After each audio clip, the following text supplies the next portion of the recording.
Ay mga backyard, ito na yung update ng nabili kong multi-cab na walang siding.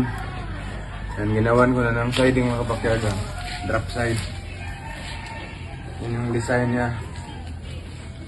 Medyo kakaiba yan kaysa original.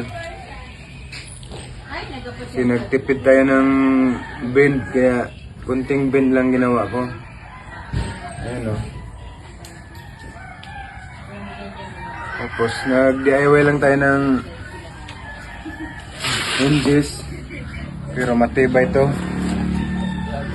5/8 na round bar. Tapos yung GI pipe na schedule 40, 1/2.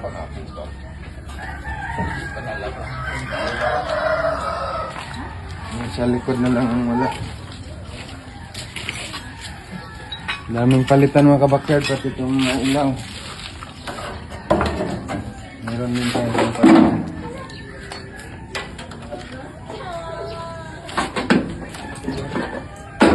Ito, meron tayong pangpalit.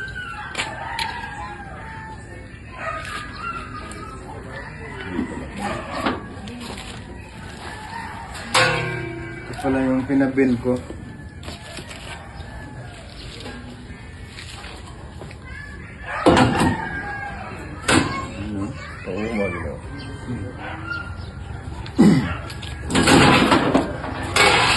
Tingnan mo na mga kabakyard.